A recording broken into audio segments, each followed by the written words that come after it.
Chapter 10. An Explosion. Day after day the spider waited, head down, for an idea to come to her. Hour by hour she sat motionless, deep in thought. Having promised Wilbur that she would save his life, she was determined to keep her promise. Charlotte was naturally patient. She knew from experience that if she waited long enough, a fly would come to her web, and she felt sure that if she thought long enough about Wilbur's problem, an idea would come to her mind. Finally, one morning toward the middle of July, the idea came. "Why, how perfectly simple," she said to herself. "The way to save Wilbur's life is to play a trick on Zuckerman. If I can fool a bug," thought Charlotte, "I can surely fool a man. People are not as smart as bugs." Wilbur walked into his yard just at that moment. "What are you thinking about, Charlotte?" he asked. "I was just thinking," said the spider, "that people are very gullible." "What does gullible mean?" "Easy to fool," said Charlotte. "That's a mercy," replied Wilbur, and he lay down in the shade of his fence and went fast asleep. The spider, however, stayed wide awake, gazing affectionately at him and making plans for his future. Summer was half gone. She knew she didn't have much time. That morning, just as Wilbur fell asleep, Avery Arable wandered into the Zuckerman's front yard, followed by Fern. Avery carried a live frog in his hand. Fern had a crown of daisies in her hair. The children ran for the kitchen. "Just in time for a piece of blueberry pie," said Mrs. Zuckerman. "Look at my frog," said Avery, placing the frog on the drain board and holding out his hand for pie. "Take that thing out of here," said Mrs. Zuckerman. "He's hot," said Fern. "He's almost dead, that frog." "He is not," said Avery. "He lets me scratch him between the eyes." The frog jumped and landed in Mrs. Zuckerman's dishpan full of soapy water. "You're getting your pie on you," said Fern. "Can I look for eggs in the hen house, Aunt Edith?" "Run outdoors, both of you, and don't bother the hens." "It's getting all over everything," shouted Fern. "His pie is all over his front." "Come on, frog," cried Avery. He scooped up his frog. The frog kicked, splashing soapy water onto the blueberry pie.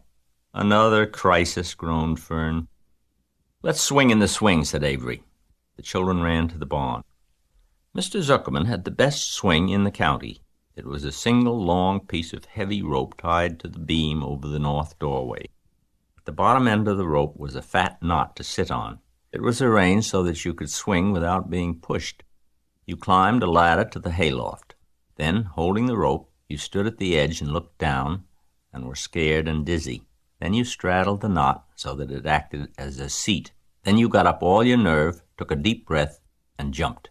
For a second you seemed to be falling to the barn floor far below, but then suddenly the rope would begin to catch you, and you would sail through the barn door going a mile a minute with the wind whistling in your eyes and ears and hair.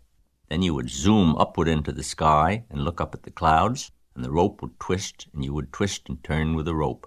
Then you would drop down, down, down out of the sky and come sailing back into the barn, almost into the hayloft, then sail out again, not quite so far this time, then in again, not quite so high, then out again, then in again, then out, then in, and then you jump off and fall down and let somebody else try it.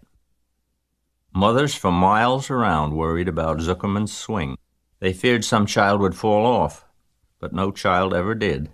Children almost always hang on to things tighter than their parents think they will.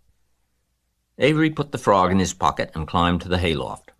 "The last time I swang in this swing, I almost crashed into a barn swallow," he yelled.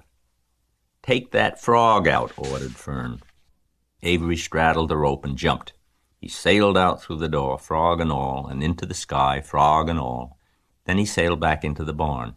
"Your tongue is purple," screamed Fern. "So is yours," cried Avery, sailing out again with the frog. "I have hay inside my dress. It itches," called Fern. "Scratch it," yelled Avery as he sailed back. "It's my turn," said Fern. "Jump off." "Fern's got the itch," sang Avery. When he jumped off, he threw the swing up to his sister. She shut her eyes tight and jumped. She felt the dizzy drop, then the supporting lift of the swing. When she opened her eyes, she was looking up into the blue sky and was about to fly back through the door. They took turns for an hour. When the children grew tired of swinging, they went down toward the pasture and picked wild raspberries and ate them. Their tongues turned from purple to red. Fern bit into a raspberry that had a bad-tasting bug inside it and got discouraged. Avery found an empty candy box and put his frog in it. The frog seemed tired after his morning in the swing. The children walked slowly up toward the barn. They, too, were tired and hardly had energy enough to walk.